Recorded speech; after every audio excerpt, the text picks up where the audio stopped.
दिल्ली के चुनाव में पोस्टर वॉर बेहद तनाव है। आम आदमी पार्टी की अगर बात करें तो एक बार फिर से आप देखिए, बीजेपी की तरफ से सीएम फेस को लेकर कटाक्ष किया गया है और रमेश बिधूड़ी को स्वघोषित मुख्यमंत्री चेहरा बता दिया गया है। फिल्मी पोस्टर के जरिए कालकाजी सीट पर सीएम आतिशी को चुनौती देने वाले बीजेपी प्रत्याशी रमेश बिधूड़ी को दिखाया गया है और नीचे गालीबाज पार्टी भी लिखा गया है। इस पोस्टर बार का मैसेज साफ है। जब बीजेपी की तरफ से अब तक सीएम फेस का ऐलान नहीं किया गया तो आम आदमी पार्टी ने विवादित चेहरे को सामने लाकर नया दांव चल दिया और इसी के साथ रमेश बिधूड़ी के खिलाफ एक के बाद एक पोस्टर जारी कर दिए, जिसमें कहीं गालीबाज तो कहीं वायरस बताया जा रहा है। दिल्ली की सियासत में पोस्टर वॉर तब शुरू हुआ जब रमेश बिधूड़ी ने सीएम आतिशी को लेकर अमर्यादित टिप्पणी की। उस वक्त आतिशी भले ही भावुक हो गई हो, लेकिन अब जुबान से अंगारे बरस रहे हैं। अंतर बिल्कुल साफ है कि आम आदमी पार्टी के पढ़े लिखे नेता अरविंद केजरीवाल जी और दूसरी तरफ गाली गलौज पार्टी के गाली गलौज करने वाले नेता रमेश बिधूड़ी जी। अब ये दोनों ऑप्शन दिल्ली के लोगों के सामने है। तो दूसरी तरफ कालकाजी सीट से कांग्रेस प्रत्याशी अलका लांबा ने इस पोस्टर और जुबानी संग्राम में दिल्ली की जनता पर फैसला छोड़ दिया है। सीएम पे कुर्सी पर इनकी नजर है और कांग्रेस की नजर जमीन पर है, सड़क पर है, लोगों में है, लोगों के मुद्दों पर है। हम लड़ेंगे, ये फैसला जनता करेगी कौन विधायक होगा, कौन मुख्यमंत्री होगा। यानी दिल्ली में कालकाजी सबसे हॉट सीट बन चुकी है, लेकिन आम आदमी पार्टी की नजर अब भी दिल्ली में बीजेपी के सीएम फेस पर है। इन सब के बीच अरविंद केजरीवाल ने रमेश बिधूड़ी को अब खुली चुनौती दे दी है। उन्होंने कहा कि देश की मीडिया और जनता के सामने बिधूड़ी मुझसे बहस करे। देश की, दिल्ली के लोगों के सामने, देश के लोगों के सामने, सारे मीडिया के सामने आम आदमी पार्टी और भारतीय जनता पार्टी के रमेश बिधूड़ी जी के जो भी सीएम कैंडिडेट होगा उनके बीच में एक सार्वजनिक डिबेट होना चाहिए, जिसमें जनता देख सके कि वोट इसको देना है कि उसको देना है, इसने क्या काम किया, उसने क्या काम किया, इसका क्या विजन है, उसका क्या विजन है। तो इधर दिल्ली के सुर संग्राम में अब गजनी वर्सेस गाना से निशाना साधा जा रहा है। बीजेपी की तरफ से माफ कीजिएगा, थीम सॉन्ग यहां पर लॉन्च किया गया, जिसे आम आदमी पार्टी ने गजनी वॉर का पलटवार मानती हुई नजर आई। बीजेपी बदलाव की बात कह रही है, दिल्ली में नई सरकार की बात कह रही है, लेकिन अरविंद केजरीवाल बीजेपी के वादों को गजनी से जोड़ चुके हैं। ऐसे में आम आदमी पार्टी की तरफ से वीडियो जारी किया गया, जिसके जवाब में बीजेपी भी चुनावी थीम सॉन्ग लॉन्च कर चुकी है।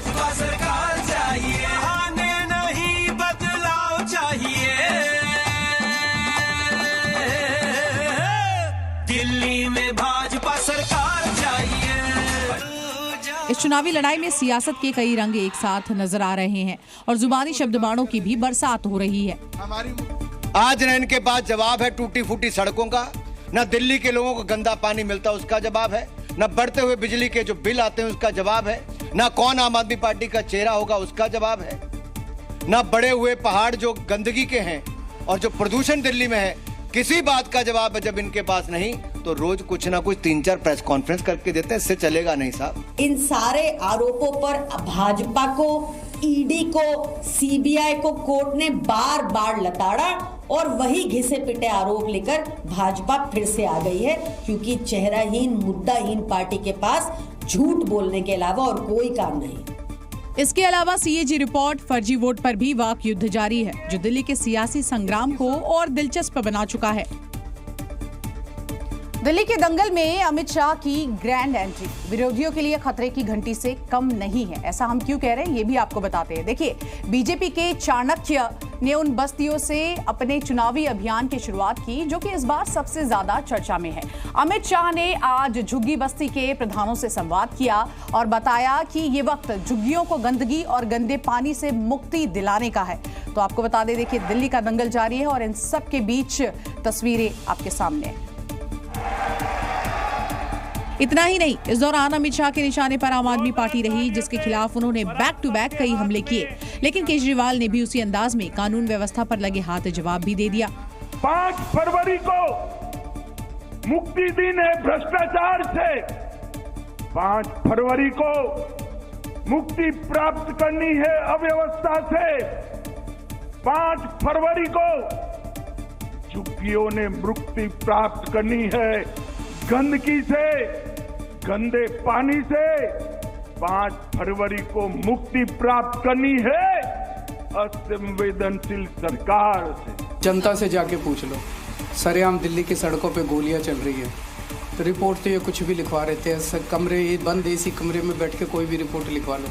जनता से पूछो कि जनता कितना अपने आप को सुरक्षित महसूस कर रही है। दिल्ली की सियासत में गंदगी, साफ पानी, कानून व्यवस्था सबसे बड़ा मुद्दा बन चुका है और दोनों दल इन्हीं मुद्दों के इर्द गिर्द एक दूसरे पर हमलावर है। लेकिन जिस तरह से अमित शाह ने झुग्गी बस्ती के प्रधानों से संवाद के दौरान आम आदमी पार्टी को संदेश देने की कोशिश की, उससे तय है कि अब दिल्ली की हवा पूर्वांचलियों के बाद झुग्गी बस्ती की तरफ बहने वाली है। लेकिन आम आदमी पार्टी भी इस सियासी तूफान में मजबूती के साथ खड़ी है। एक तरफ महाकुंभ की दिव्यता और दूसरी तरफ अयोध्या में राम मंदिर प्राण प्रतिष्ठा की पहली सालगिरह। हिंदू पंचांग के मुताबिक आज ही के दिन आपको बता दें, अयोध्या में रामलला की मूर्ति में प्राण प्रतिष्ठा हुई थी, लिहाजा योगी अयोध्या पहुंचे। गौर करने वाली बात है कि प्राण प्रतिष्ठा के बाद अयोध्या में पहला चुनाव बीजेपी हार गई, लेकिन पहली सालगिरह पर दूसरा चुनाव इसी अयोध्या में मिल्कीपुर में है। योगी ने भक्ति रस में डूबे अयोध्या से मिल्कीपुर विजय का दांव चल दिया और जातियों में न बंटने की यहां अपील करते हुए भी नजर आए। एक नए काल चक्र का उद्गम है। जय जय सीताराम। जय श्री राम का नारा और मिल्कीपुर में जीत का इकलौता सहारा। प्राण प्रतिष्ठा की पहली वर्षगांठ के शुभ संयोग पर योगी ने मिल्कीपुर को वो संदेश दे दिया जिसमें अयोध्या में हार का प्रायश्चित का मौका छुपा है। लेकिन योगी के इस दांव ने विपक्ष की बेचैनी बढ़ा दी है।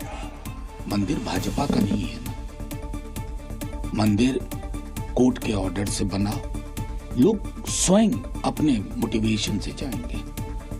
साल पूरा हुआ तब भी जाएंगे, लेकिन एक मुख्यमंत्री के रूप में अपना परफॉर्मेंस वो इससे नहीं बता सकते। यानी योगी के एक दांव से मंदिर पर अब विपक्ष की बेचैनी साफ झलकने लगी। लेकिन प्राण प्रतिष्ठा की पहली वर्षगांठ से योगी ने मिल्कीपुर को कैसे संदेश दिया वो समझिए। मिल्कीपुर इलेक्शन का ऐलान होते ही अखिलेश ने संभल को लेकर सरकार पर कई आरोप लगाए, तो योगी ने राम मंदिर के जरिए हिंदुत्व का संदेश दिया। अखिलेश संभल के बहाने मिल्कीपुर में मुस्लिम वोटर को संदेश दिया, तो योगी ने पहली वर्षगांठ के मौके से अयोध्या वाली गलती को मिल्कीपुर में सुधारने का संदेश दिया। यानी अखिलेश के संभल वाले दांव के बदले योगी ने अयोध्या से वो दांव चला जो कुंदरकी फॉर्मूले का प्रो वर्जन। अगर हम जाति के नाम पर और तमाम अन्य वादों के आधार पर विभाजित रहेंगे तो इस प्रकार की अपमानजनक स्थितियों का सामना हम सबको निरंतर करना पड़ सकता है। दरअसल मिल्कीपुर सीट कास्ट फैक्टर के हिसाब से एसपी के मुफीद रही है, लेकिन कुंदरकी फॉर्मूले पर ये सीट बीजेपी को जीतने से कोई नहीं रोक पाया, क्योंकि इस सीट पर 3.5 लाख मतदाताओं में से 1.2 लाख दलित, करीब 55,000 यादव और 30,000 मुस्लिम हैं। वहीं 60,000 ब्राह्मण जबकि 25,000 के करीब क्षत्रिय की संख्या। यानी जातियों में बटे मिल्कीपुर के वोटर को योगी ने अयोध्या से एकजुटता और हिंदुत्व का वो संदेश दिया जो मिल्कीपुर में बीजेपी का विजय पताका फहराएगा। राममय अयोध्या, अयोध्या में गूंजता जय श्री राम। मंदिर की प्राण प्रतिष्ठा की यहाँ पर पहली सालगिरह के समय योगी के लिए ये दिन उतना ही अहम है जितना कि महाकुंभ की तैयारियां। एक रिपोर्ट देखिए। अयोध्या में योगी के कार्यक्रम की शुरुआत रामलला के पूजा अर्चना से हुई, क्योंकि एक साल पहले तिथि के अनुसार आज ही के दिन प्रभु राम दशकों बाद अपने धाम में विराजे थे। आपको, पूरे प्रदेशवासियों को, पूरे देशवासियों को और हर राम भक्त को प्रतिष्ठा द्वादशी की हृदय से बधाई देता हूं। उन सबके प्रति, आप सबके प्रति अपनी मंगलमय शुभकामनाएं भी व्यक्त करता हूं। राम मंदिर की प्राण प्रतिष्ठा की पहली सालगिरह पर सीएम योगी ने सबसे पहले रामलला के धाम में पूजा की, प्रभु राम की आराधना की, फिर हनुमानगढ़ी में हाजिरी लगाई और अयोध्या आए नन्हे श्रद्धालुओं यानी कि बच्चों से मुलाकात की। भक्ति भाव में डूबे सीएम योगी फिर से रामकाज में जुट गए। प्रतिदिन अयोध्या में 1.5 से 2 लाख श्रद्धालुओं का आगमन अयोध्या धाम में हो रहा है। इसमें कोई शक नहीं कि राम योगी को कितने प्रिय है। जैसे राम काज के लिए उन्होंने बिन विश्राम विकास काम जारी रखे। आज से अयोध्या में कुछ उसी भव्यता से कार्यक्रमों का आगाज हो गया, जिसमें आज रामलला का महाअभिषेक हुआ, श्रृंगार भोग हुआ, तो कल अनुराधा पौडवाल का भजन कार्यक्रम रखा गया है। जबकि 13 जनवरी को कुमार विश्वास राम महिमा बताएंगे और मालिनी अवस्थी लोकगीत गाएंगी। यानी अयोध्या की दिव्यता में कोई कमी ना आए, इसके पूरे इंतजाम किए गए। इंडिया के चक्रव्यूह में कांग्रेस से कुर्बानी मांगी जा रही है। पहले आतिशी की धमकी और अब उद्धव गुट का खुला चैलेंज। क्या राहुल के साथ साथियों ने ही गेम कर दिया है? ये बड़ा सवाल है, क्योंकि संजय राउत कह रहे हैं कि कांग्रेस मीटिंग करे, यानी मीटिंग में प्रेशर पॉलिटिक्स, फिर दिल्ली को लेकर दबाव बनाने की रणनीति हो सकती है। आम आदमी पार्टी कह रही है कि कांग्रेस के साथ इंडिया में नहीं रहना।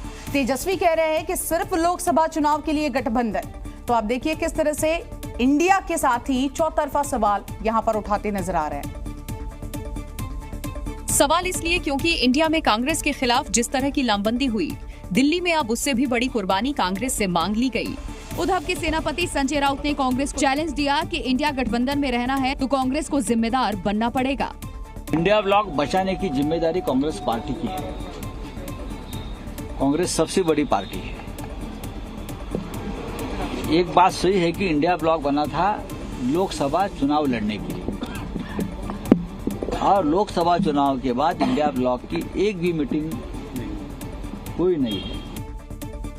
संजय राउत का ये बयान दिल्ली चुनाव से जोड़कर देखा जा रहा है। संजय राउत इंडिया ब्लॉक की मीटिंग बुलाने की मांग कर रहे हैं। अगर मीटिंग में कांग्रेस आई तो दिल्ली पर दबाव बनाया जा सकता है। हो सकता है कि कुछ सीटों के साथ दिल्ली में कांग्रेस को पीछे हटने के लिए कहा जाए, क्योंकि संजय राउत के बयान में एक बड़ी ताकत का जिक्र है, यानी इशारा साफ है, बीजेपी से लड़ना है तो कांग्रेस को साथ आना होगा। मीटिंग बुलाने की जिम्मेदारी भी कांग्रेस पार्टी की ही थी। कांग्रेस बड़ी पार्टी है।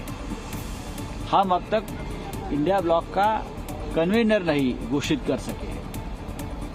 ऐसा नहीं होना चाहिए। अगर हमको लड़ना है एक ताकत के खिलाफ तो हमको ये सब बातें ध्यान में रखनी चाहिए। हमने तो पहले दिन से ही कहा था कि ये इंडी अलायंस कोई जन्मों का रिश्ता तो है नहीं।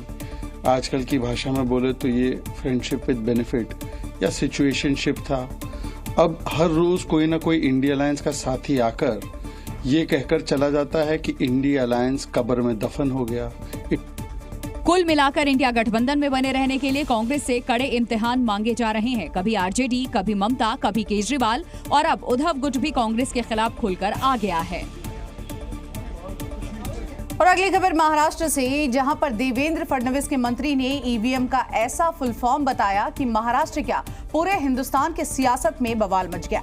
अब नीतीश राणे के बयान पर पूरा एक खासा तबका तलमिलाया हुआ है, क्योंकि ईवीएम पर सवाल उठाने वाले विपक्षी नहीं, नीतीश राणे ने मुस्लिम समाज को भी लपेटे में ले लिया।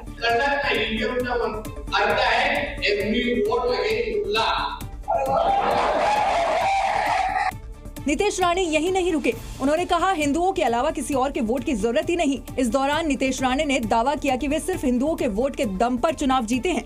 उन्होंने कहा कि मैं गया ही नहीं उन मोहल्लों में वोट मांगने के लिए।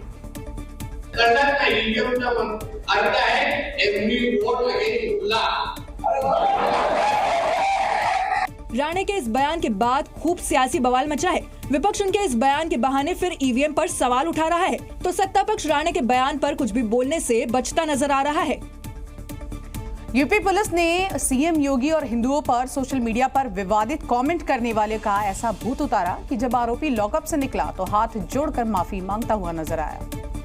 कभी भी कोई पोस्ट नहीं करूंगा, कभी भी किसी गलती हो गई साहब माफ कर दो, सबका सम्मान करूंगा साहब, अब गलती हो गई मेरी, माफ कर दो मुझे। माफ कर दो, गलती हो गई, लेकिन कौन सी गलती सुनकर कोई भी गुस्से से भर उठेगा। ये वही फैजान है जो सोशल मीडिया पर हिंदू बेटियों के लिए अश्लील टिप्पणियां करता था, जिसने योगी पर वो विवादित शब्द लिखे कि हिंदू धर्मगुरुओं का खून खौल उठा। में बहुत ही अभद्र भाषा का प्रयोग किया गया है, और जो मंदिर आदि ढूंढे जा रहे हैं तो उसके संबंध में उसने लिखा, योगी आदित्यनाथ जी के लिए उसने बहुत अभद्र भाषा का प्रयोग किया। यानी जैसे ही हिंदुओं संगठनों को फैजान का कारनामा पता चला, फौरन खबर पुलिस को दी गई, जिसके बाद क्या हुआ वो खुद देख लीजिए। कभी भी कोई पोस्ट नहीं करूंगा, कभी भी किसी गलती हो गई साहब माफ कर दो, सबका सम्मान करूंगा साहब, अब गलती हो गई मेरी, माफ कर दो मुझे साहब, गलती हो गई साहब, माफ कर दो मुझे। यानी कल तक जो सोशल मीडिया पर वाहियात बातें लिख रहा था, अब हाथ जोड़कर माफी मांग रहा है, कह रहा है साहब माफ कर दो, गलती हो गई। उत्तर प्रदेश के चिंदौसी में 150 साल पुरानी ऐतिहासिक बावड़ी पर अवैध कब्जा अब मिट्टी में मिल रहा है। प्रशासन की तरफ से जो अल्टीमेटम दिया गया था वो पूरा हो चुका है। इन सब के बीच ऐसे में बावड़ी पर अतिक्रमण के खिलाफ एक्शन शुरू हो चुका है। मुस्लिम परिवार मकान खाली कर चुके हैं। बावड़ी से सटे मकान पर हथौड़ा चल रहा है और चिन्हित मकानों को यहाँ जमींदोज किया जा रहा है। और बावड़ी से सटे एक मकान को गिरा दिया गया। मकान पर नगरपालिका प्रशासन ने पहले ही नोटिस चस्पा किया था, जिसके बाद गुलनाज के मकान पर हथौड़ा चला। इस दौरान सुरक्षा व्यवस्था बनाए रखने के लिए पुलिस भी तैनात दिखी। ये मकान बावड़ी के बराबर में बना था। हालांकि प्रशासन ने मकान मालिक से मकान को खाली कराने के लिए पहले ही इत्तला देकर नोटिस चस्पा किया था, जिसके बाद परिवार के सदस्यों ने मकान को खाली कर दिया था। आप देखेंगे कि ये जो बावड़ी है, इस बावड़ी जो है इस मकान के अंदर तक जा रही है। जी आप देखेंगे ये बावड़ी की दीवार है जो कि इसके अंदर जा रही थी। फिलहाल जो है जिलाधिकारी राजेंद्र पैसिया ने इसके सामने एक मकान और है, इसका जो गेट है बावड़ी की ओर खुलता है, इसको भी बंद कराए जाने के आदेश दिए हैं। अवैध मकान को ध्वस्त कराए जाने की कार्रवाई के दौरान डीएम खुद मौके पर मौजूद रहे। इस दौरान डीएम ने बावड़ी स्थल पर अवैध कब्जा कर बनाए गए अन्य मकानों और रास्तों की भी जानकारी ली। दरअसल संभल में हिंदू तीर्थ स्थलों और ऐतिहासिक स्थलों को लेकर शासन प्रशासन अलर्ट है और उन्हें संरक्षित करने का प्रयास कर रहा है। अब रानी की बावड़ी के बगल में अवैध रूप से बनाए गए दूसरे मकानों का भी नंबर आ चुका है। जम्मू कश्मीर से इस वक्त की बड़ी खबर आ रही है, जहां पर बारामूला में सुरक्षा बलों को एक बड़ी कामयाबी मिली है। बारामूला से 3 आतंकियों की गिरफ्तारी की गई है। आतंकियों के कब्जे से भारी मात्रा में यहां हथियार बरामद किए गए हैं। इन तस्वीरों को आप देखिए। आतंकियों का एक मददगार भी पकड़ा गया है। तो इस वक्त की बड़ी जानकारी जम्मू कश्मीर से, जहां पर बारामूला से 3 आतंकियों की गिरफ्तारी हुई है और सुरक्षा बलों का ये बड़ा एक्शन था। आप देखिए किस तरह से हथियार भी यहां बरामद किए गए हैं। बड़ा ऑपरेशन घाटी में चल रहा है। इन सब के बीच बारामूला से ये बड़ी जानकारी। अगली खबर पंजाब से, जहां पर आप विधायक गुरप्रीत गोगी की मौत की मिस्ट्री अब उलझ चुकी है। फिलहाल ये तो क्लियर है कि मौत गोली लगने से हुई, लेकिन गोली कैसे चली ये अभी तक पता नहीं चल पाया है। बताया ये जा रहा है कि विधायक गोगी अपने कमरे में खाना खा रहे थे। इसी दौरान गोली चलने की आवाज आई, जिसके बाद उन्हें तुरंत गंभीर हालत में अस्पताल में दाखिल करवाया गया, लेकिन लाख कोशिशों के बावजूद उन्हें बचाया नहीं जा सका। जानकारी के मुताबिक उनकी मौत खुद की पिस्टल से गोली चलने से हुई। लाइसेंसी पिस्टल साफ करने के दौरान हादसा हुआ। विधायक गोगी के सिर से गोली आर पार हो गई, जिसके बाद इलाज के दौरान अस्पताल में डॉक्टर ने उन्हें मृत घोषित कर दिया। गुरप्रीत गोगी लुधियाना पश्चिम से आम आदमी पार्टी के विधायक थे। टीएमसी इन्होंने लेके आए हैं तो उन्होंने दसिया ब्रॉड डेड है, तो उसने बॉडी मॉर्चरी च रखाई है। डॉक्टर को पोस्टमार्टम भी कराना, कॉज ऑफ डेथ भी क्लियर करना, तो होर सारी गल्लां एग्जामिन करनी।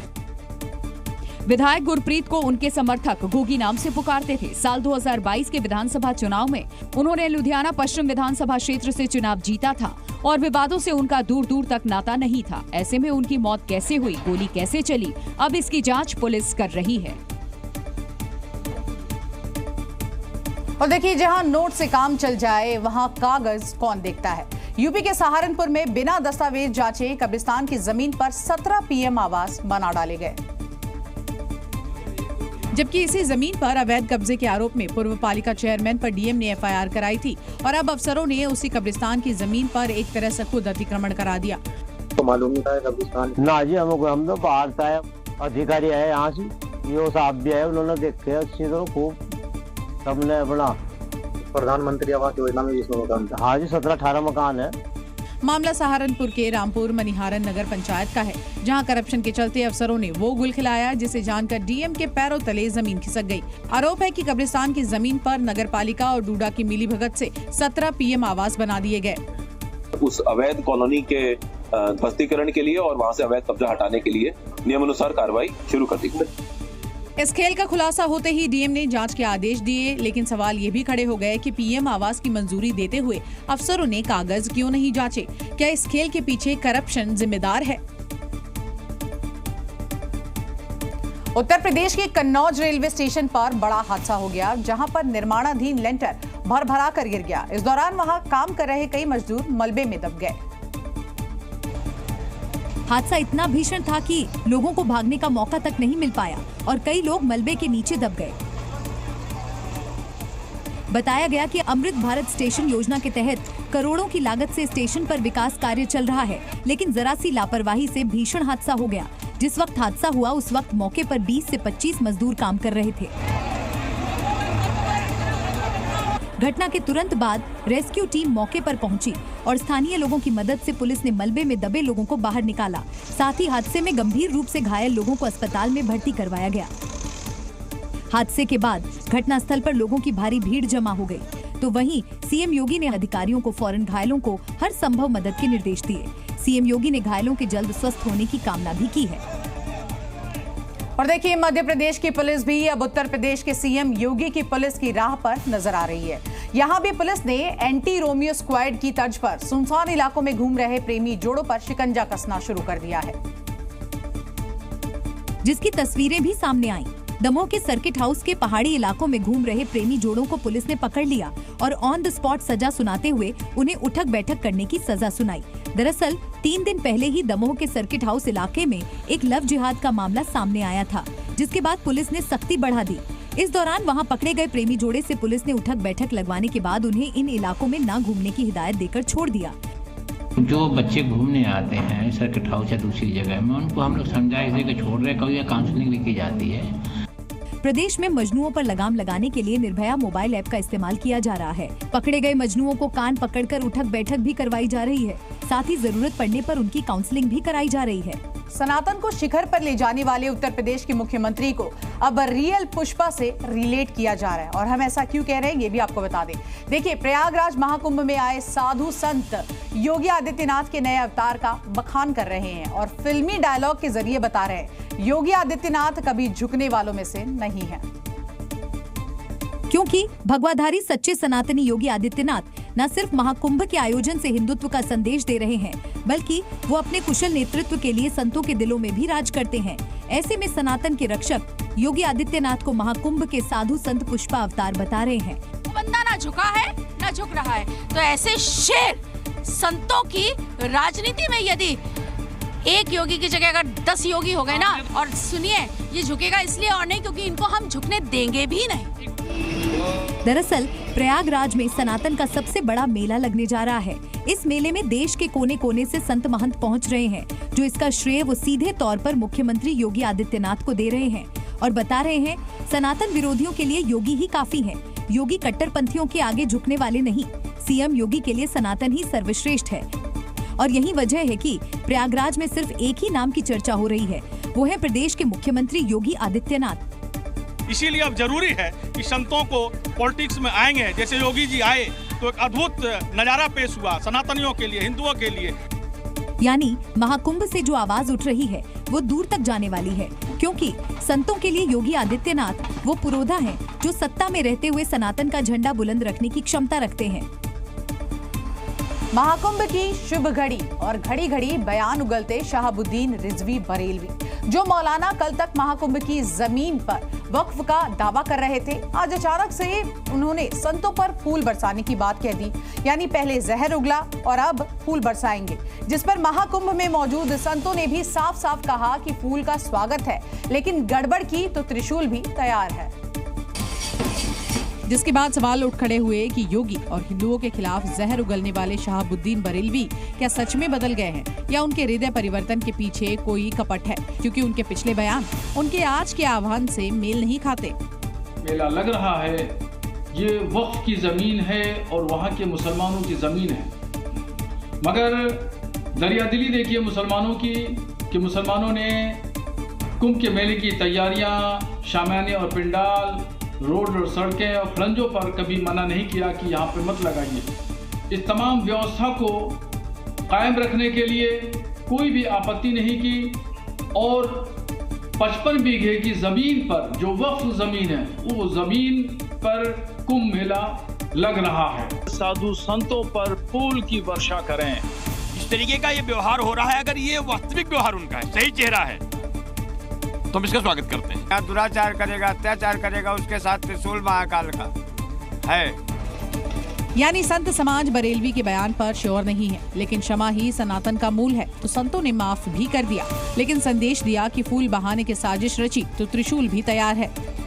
धर्म का साथ दे, सनातन की जय हो। यहाँ दुराचार करेगा, अत्याचार करेगा, उसके साथ त्रिशूल महाकाल का है। लोगों का जो मुखौटा है इनकी कोई षड्यंत्र है। ये अभी तक कुंभ मेले को, इसकी व्यवस्था को बिगाड़ने के लिए षड्यंत्र कर रहे थे। जब इनका संकल्प और इनकी इच्छा पराजित होने लगी तो अब इन लोगों ने अपने बयान को बदला है, लेकिन हम लोग कतई इनका फूल पुष्प स्वीकार नहीं करेंगे। यानी संत समाज को पता है कि शहाबुद्दीन बरेलवी का यूं बदलना कोई इत्तेफाक नहीं बल्कि ये साजिश भी हो सकता है। लिहाजा संतों ने शहाबुद्दीन बरेलवी और उनके चाहने वालों को महाकुंभ से दूर ही रहने की धमकी दी। प्रयागराज में लगने वाले महाकुंभ की जमीन को वक्फ बोर्ड की जमीन बताने पर विवाद खड़ा हो गया। बागेश्वर धाम के पंडित धीरेन्द्र कृष्ण शास्त्री ने अब देखिए इस पर कड़ी नाराजगी जताई और चेतावनी देते हुए कहा कि कायदे में रहोगे तो फायदे में रहोगे। क्योंकि मुस्लिम समुदाय के कुछ लोगों ने महाकुंभ की जमीन को वक्फ की जमीन होने का दावा किया था, जिस पर बाबा बागेश्वर भड़क गए। उन्होंने इस बयान को मूर्खतापूर्ण बयान बताया और कहा कि ऐसे बयानों से सामाजिक सौहार्द बिगड़ता है। उन्होंने महाकुंभ में वक्फ बोर्ड की जमीन बताने वालों को चेतावनी भी दी। और जो भी ये वक्फ बोर्ड की ये जमीन के लेकर के उनसे कहेंगे भैया कायदे में रहोगे तो फायदे में रहोगे, वरना बाद में मत कहना। जी न्यूज से खास बातचीत के दौरान धीरेन्द्र शास्त्री ने भारत के हिंदू राष्ट्र बनने पर भी बड़ा बयान दिया। हम तो ये कहते हैं जिस दिन महाकुंभ में आने वाले श्रद्धालु नागा 13 अखाड़ों के साधु एक बार हिंदू राष्ट्र की हुंकार भर करके मुड़ जाए तो उसी दिन भारत हिंदू राष्ट्र बन जाएगा। साथ ही धीरेन्द्र शास्त्री ने मुस्लिम धर्म गुरुओं से ऐसे विवादित बयान देने वाले मुसलमानों के खिलाफ फतवा जारी करने की अपील की। और देखिए प्रयागराज में संगम की रेती पर अब से कुछ घंटों के बाद ही महाकुंभ शुरू होने जा रहा है। कुंभ मेला क्षेत्र में साधु संतों का जमावड़ा लगा हुआ है और इस बीच निर्मल अखाड़े की पेशवाई निकाली गई, जिसके लिए रथ, बग्गी, घोड़ों और ऊंटों पर सवार होकर साधु संत किडगंज स्थित अखाड़े से रवाना हुए। दावा किया गया कि निर्मल अखाड़े की पेशवाई में 1000 से ज्यादा साधु संत शामिल हुए। पेशवाई के दौरान महाकाल के रुद्र रूप में कलाकार जब सड़कों पर उतरे तो देखने वाले भी चौंक गए। आज निर्मल अखाड़े का भी प्रवेश हुआ और पेशवाई करके लौटते हुए तमाम साधु संत आप देख सकते हैं। जब भी किसी अखाड़े का पेशवाई होती है तो महाकुंभ क्षेत्र से ये जो तमाम नागा बाबा हैं ये इन्हीं ऊँटों से सवार होकर, घोड़ों पर, हाथी पर सवार होकर शहर भर में घूमकर पेशवाई करके जो बड़े बड़े जो अखाड़े हैं उनका प्रवेश करवाते हैं। आगे आगे घोड़ों पर सवार नागा साधुओं की फौज चल रही थी, जबकि उनके पीछे रथ पर दूसरे साधु संत बैठे नजर आए। पेशवाई के दौरान पुलिस की भी काफी सुरक्षा रही। प्रयागराज में शुरू हो रहे महाकुंभ में दो दुश्मन देश रूस और यूक्रेन के नागरिक भी एक साथ संगम की रेती में रहेंगे और त्रिवेणी में डुबकी लगाएंगे। साथ ही महाकुंभ क्षेत्र से ही पूरी दुनिया को शांति का संदेश भी देंगे। महाकुंभ में महायोगी पायलट बाबा के शिविर में दोनों देशों के नागरिकों का संगम होगा और ये लोग एक साथ त्रिवेणी में आस्था की डुबकी लगाएंगे। ये महाकुंभ पूरी दुनिया को कई संदेश भी देगा। हम इस वक्त महायोगी पायलट बाबा के आश्रम में हैं जो ब्रह्मलीन हो चुके हैं। उनके आश्रम का निर्माण कार्य किस तरीके से चल रहा है इन तस्वीरों के जरिए आप समझ सकते हैं। ये सामने का जो एरिया आप देख रहे हैं तस्वीरों में, ये एक प्रवचन के लिए एक पांडाल बनाया जा रहा।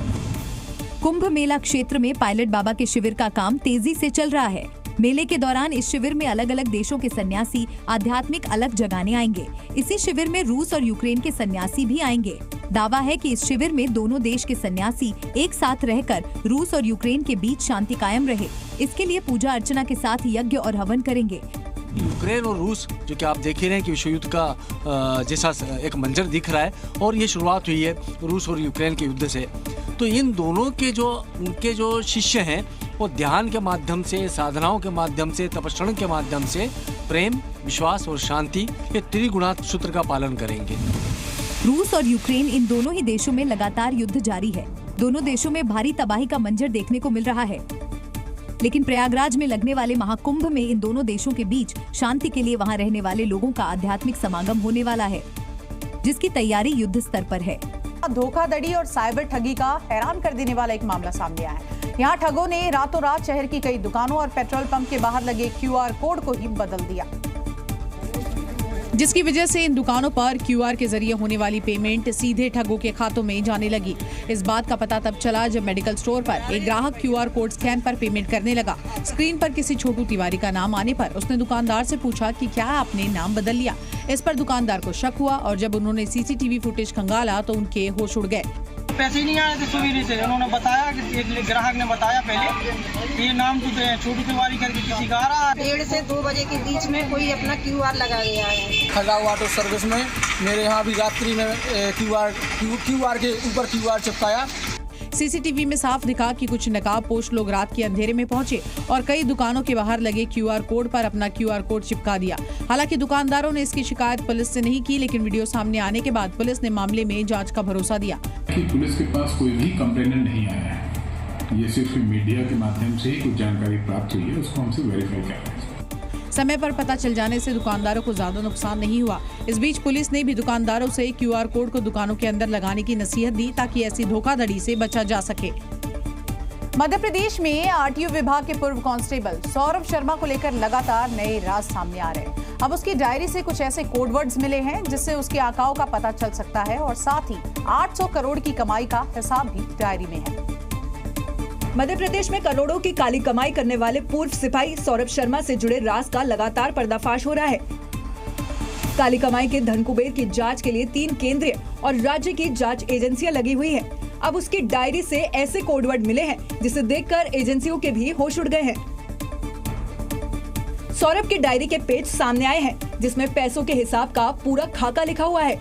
डायरी में TMTC कोडवर्ड लिखा गया है। डायरी में दर्ज 5 महीनों का हिसाब लगभग 50 करोड़ रुपए का है, यानी हर महीने लगभग 10 करोड़ रुपए की वसूली होती थी। सौरभ शर्मा लगभग 81 महीनों तक इस काम में शामिल रहा, जिसे अनुमान लगाया जा सकता है कि कुल वसूली 800 करोड़ रुपए से भी ज्यादा हो सकती है। सौरभ शर्मा की डायरी से पता चला है कि कैसे राज्य के विभिन्न चेक पोस्टों से करोड़ों रुपए की अवैध वसूली की जाती थी। आपको बता दें, लोकायुक्त पुलिस, आयकर विभाग और ED ने संयुक्त रूप से छापेमारी की थी। इस दौरान सौरभ के ठिकानों से 54 किलो सोना और लगभग 10 करोड़ रुपए नकद बरामद हुए थे।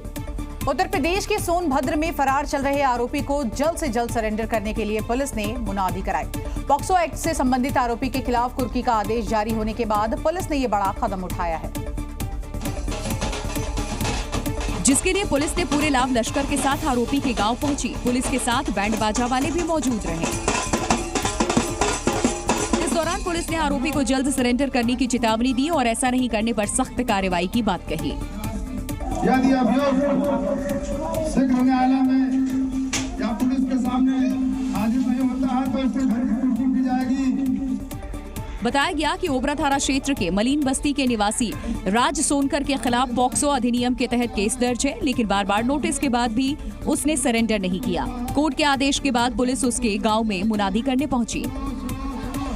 गांव वालों और घर वालों के सामने पुलिस ने आरोपी के घर पर नोटिस लगाया और कहा कि अगर आरोपी ने सरेंडर नहीं किया तो उसके घर की कुर्की कर ली जाएगी।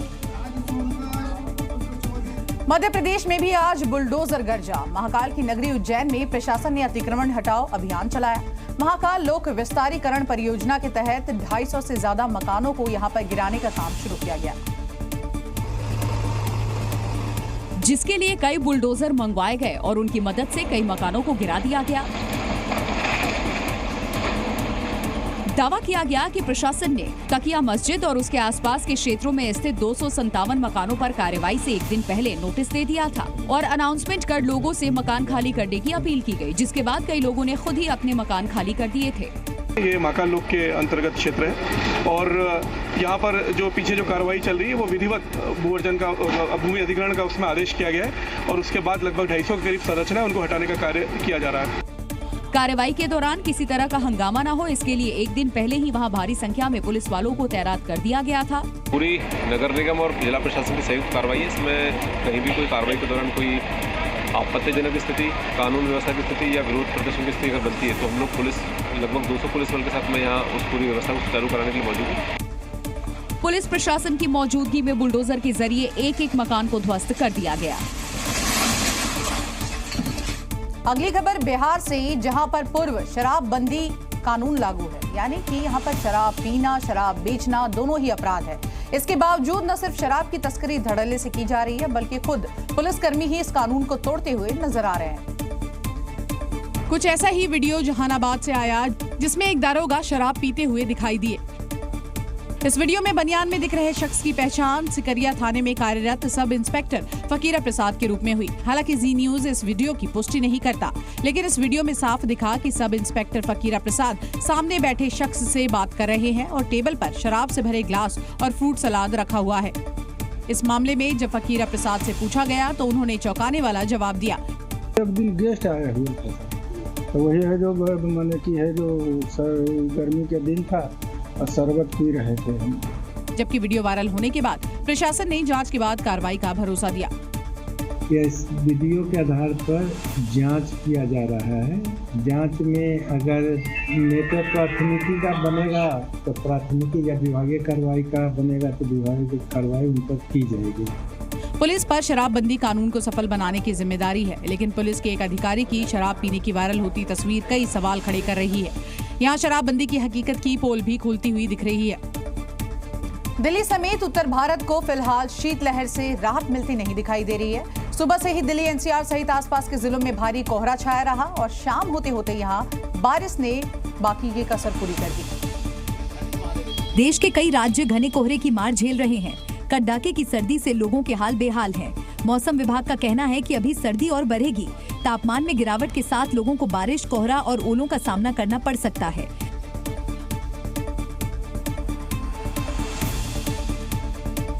मौसम विभाग के पूर्वानुमान के मुताबिक दिल्ली एनसीआर में शाम होते होते बारिश ने दस्तक दे दी, यानी दिल्ली वालों पर सर्दी का डबल अटैक।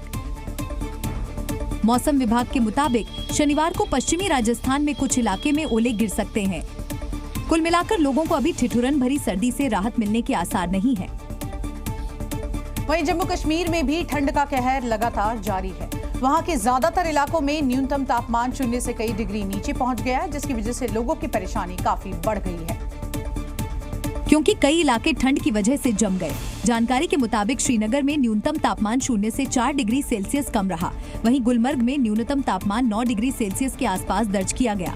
हालात ये है कि ठंड की वजह से डल झील जम गई। झील में चलने वाले शिकारे किनारों पर खड़े नजर आए। बताया गया कि इलाके में पानी की आपूर्ति करने वाली लाइनें भी जम गई। वहीं पुंछ और राजौरी को शोपियां से जोड़ने वाली मुगल रोड अब तक नहीं खुल पाई। कुछ ऐसे ही हालात लेह में ही दिखा, जहां कड़ाके की ठंड के बीच तापमान 0 डिग्री से नीचे चल रहा है। मध्य प्रदेश के पन्ना में पन्ना टाइगर रिजर्व के नाले में एक साथ पानी पीते 3 बाघ दिखाई दिए, जिसकी तस्वीर सामने आई। कैमरे में कैद ये रोमांचित करने वाला नजारा इन दिनों सोशल मीडिया पर जमकर वायरल है। एमपी के पन्ना टाइगर रिजर्व इन दिनों पर्यटकों के लिए आकर्षण का केंद्र बना हुआ है, क्योंकि यहां आसानी से बाघ समेत कई वन्यजीवों को देखा जा सकता है। यही वजह है कि ये टाइगर रिजर्व पर्यटकों की पहली पसंद बना हुआ है। इसके साथ ही इस टाइगर रिजर्व में लगातार बाघों की संख्या में बढ़ोतरी भी हो रही है। पर्यटकों को रोमांचित करने वाले नजारे देखने को मिल रहे हैं। ऐसा ही एक रोमांचित करने वाला वीडियो सोशल मीडिया में जमकर वायरल हो रहा है, जिसमें एक साथ 3 बाघ नाले में पानी पीते दिख रहे हैं। इसके बाद तीनों अपनी टेरिटरी में घूमते दिखे। दरअसल ये तीनों बाघ पीटीआर की प्रसिद्ध बाघिन P652 के शावक बताए जा रहे हैं, जो अब करीब 2.5 साल के हो चुके हैं और अपनी टेरिटरी को मार्क करने के लिए लगातार घूम रहे हैं। बता दें कि इस तरह के नजारे बहुत ही कम देखने को मिलते हैं और इस दुर्लभ नजारे को सफारी के दौरान पर्यटकों ने अपने कैमरों में कैद कर लिया, जो अब सोशल मीडिया में जमकर वायरल भी हो रहा है। मध्य प्रदेश के देवास में दिल्ली की श्रद्धा जैसा मर्डर का मामला सामने आया। देवास के वृंदावन धाम कॉलोनी में एक मकान में फ्रिज से महिला का शव मिलने के बाद पूरे इलाके में हड़कंप मच गया है, जिसकी जानकारी मिलते ही पुलिस मौके पर पहुंची और छानबीन शुरू कर दिया। कुछ देर के बाद एफएसएल की टीम भी मौके पर पहुंच गई और सबूत इकट्ठा करने में जुट गई। इस बात का खुलासा तब हुआ जब कॉलोनी की बिजली कट गई, जिसके बाद उस मकान से बदबू आने लगी। लोगों को शक हुआ और उन्होंने इसकी जानकारी पुलिस को दी, लेकिन पुलिस वालों के उस समय होश उड़ गए जब उन्होंने फ्रिज का दरवाजा खोला। फ्रिज में 11 माह पुराना महिला का शव पड़ा था। दावा किया गया कि इस महिला की हत्या 11 महीने पहले यानी कि पिछले साल मार्च में की गई और उसके शव को फ्रिज में छिपा दिया गया। हत्या का आरोप संजय पाटीदार पर लगा। जानकारी के मुताबिक आरोपी संजय पाटीदार और महिला 5 सालों से लिव इन रिलेशनशिप में थे। दोनों करीब 3 साल तक उज्जैन में रहे और फिर देवास चले आए। बताया गया कि महिला संजय पर लगातार शादी का दबाव बना रही थी, लेकिन संजय पाटीदार शादी नहीं करना चाहता था और यही वजह रही कि आरोपी ने महिला की गला दबाकर हत्या कर दी और उसके शव को फ्रिज में छिपा दिया। पुलिस ने आरोपी संजय पाटीदार को गिरफ्तार कर लिया और उससे पूछताछ शुरू कर दी। और देखिए, बंदरों को यूं ही उत्पाती नहीं कहा जाता। ये जब किसी के पीछे पड़ जाते हैं तो परेशान करके ही दम लेते हैं। और यूपी के झांसी से कुछ ऐसी ही तस्वीरें सामने आई। जब मॉल में घुसे एक बंदर ने पहले तो इधर उधर कूद फांद मचाई, फिर एक लड़की को परेशान करने लग गया और इतना परेशान किया कि लड़की डर के मारे चीखने लगी। तुम खड़ी हो जा, खड़ी हो जा, खड़ी हो जा, तुम खड़ी हो जा। और बैठो आप, भाग जाओ, ये ठोरन दो, नीचे चलें, चलो नीचे, नीचे। हम तो है,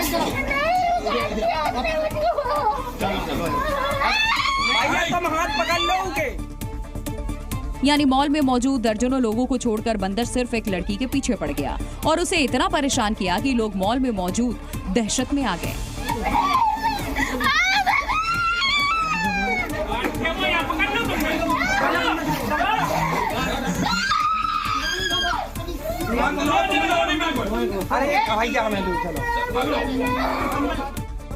यानी बंदर ने जैसे ठान लिया हो कि इस लड़की को ही परेशान करना हो, या फिर वो किसी बात से चिढ़ा बैठा था, क्योंकि लोग बार बार उसे भगाने की कोशिश करते, पकड़ने की कोशिश करते, लेकिन बंदर ने लड़की को परेशान करना बंद नहीं किया। हैरत की बात है कि उसने कोई चोट नहीं पहुंचाई, बल्कि उसे सिर्फ परेशान करता रहा।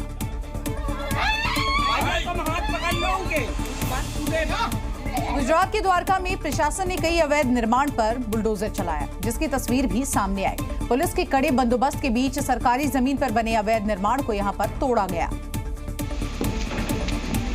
गुजरात के द्वारका में प्रशासन ने विध्वंस कार्रवाई की। इसके तहत सभी अवैध निर्माणों पर बुलडोजर चलाया गया। बुलडोजर की मदद से अतिक्रमण को ध्वस्त कर दिया गया। इसके तहत बालापर क्षेत्र में प्रशासन ने मेगा विध्वंस कार्रवाई की। दरअसल यहां सरकार की जमीन को अवैध तरीके से उसे हड़प लिया गया था और उस पर अतिक्रमण कर घर बनाए गए थे।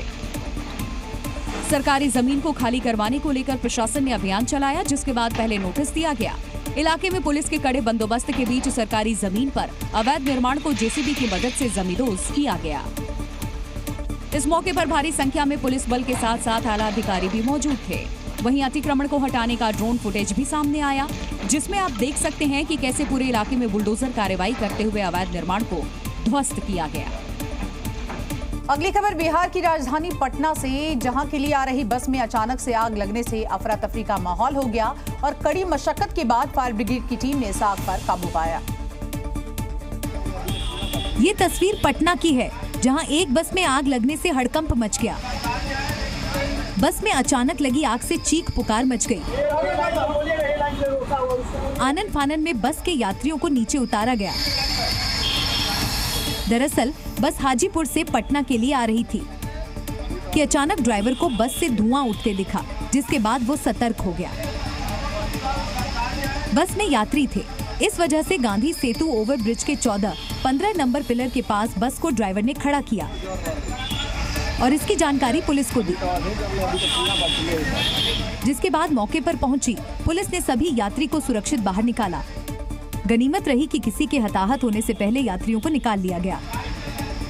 वही घटना की सूचना के बाद दमकल विभाग की गाड़ी पहुंची और आग पर काबू पा लिया गया।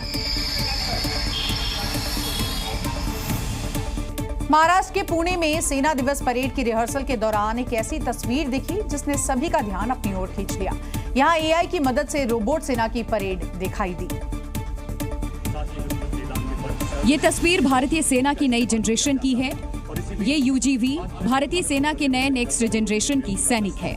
भारतीय सेना में इस तरह के विकास को देखकर आपका भी सीना गर्व से चौड़ा हो जाएगा।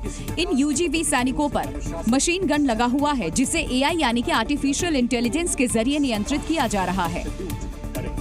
वीडियो में आप देख सकते हैं कि कैसे एक लाइन से सभी रोबोट एक साथ आगे बढ़ रहे हैं और पीछे से हमारे जवान के साथ कदम तालकर आगे बढ़ रहे हैं।